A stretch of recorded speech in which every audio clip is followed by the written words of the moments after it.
you turn on the light in the front? What is the like? I think that complicated controller over there has all the answers. What do they call after you attack? Zombie storm.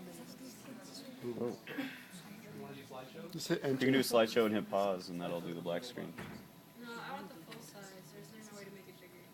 Yeah, Well, do if it's any bigger, it slideshow won't and fit. hit pause. That's what I How do said. you hit pause? Spacebar. Wow. Sorry, I was trying to be louder to you. No, I appreciate it. So, my story is set in ancient Egypt, and it begins on the banks of the Nile with a little black cat who is washing herself dry or licking herself dry.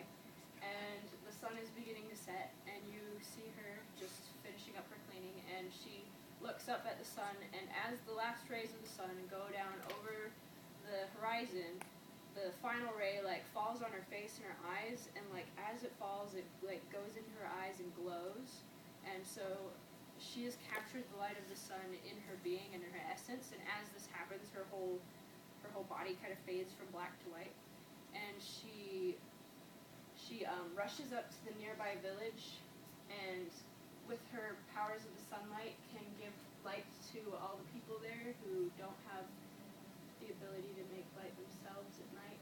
And so she makes fires and lamps and guides people through the village, and every time she helps one of those people out, she glows a little bit brighter and a little bit brighter. But as this is happening, we notice that the moon is passing overhead and time is passing. And finally, she's lit up the entire city. She goes to sit on top of a tall building and look over all of her work. And she sees the Nile River is beginning to churn and form into this giant snake.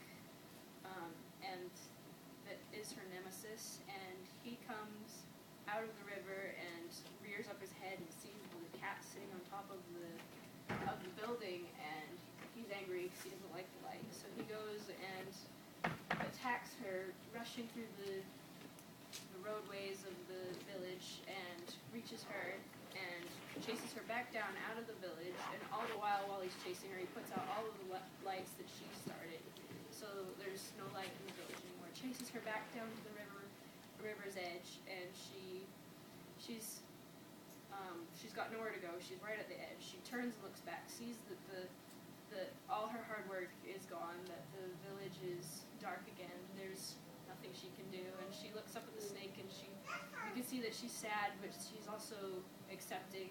She's not bitter against it, and the snake lunges, attacks, swallows her, and just before she goes beneath the surface, she looks up to the sky and returns the light of the sun to the sky, just as the sun begins to rise, and she's swallowed up by the river. And then we cut to black, and later you see this black cat wash up on the shore. She gets up, starts to lick herself dry, and it's about an hour before sunset, so that's where it is.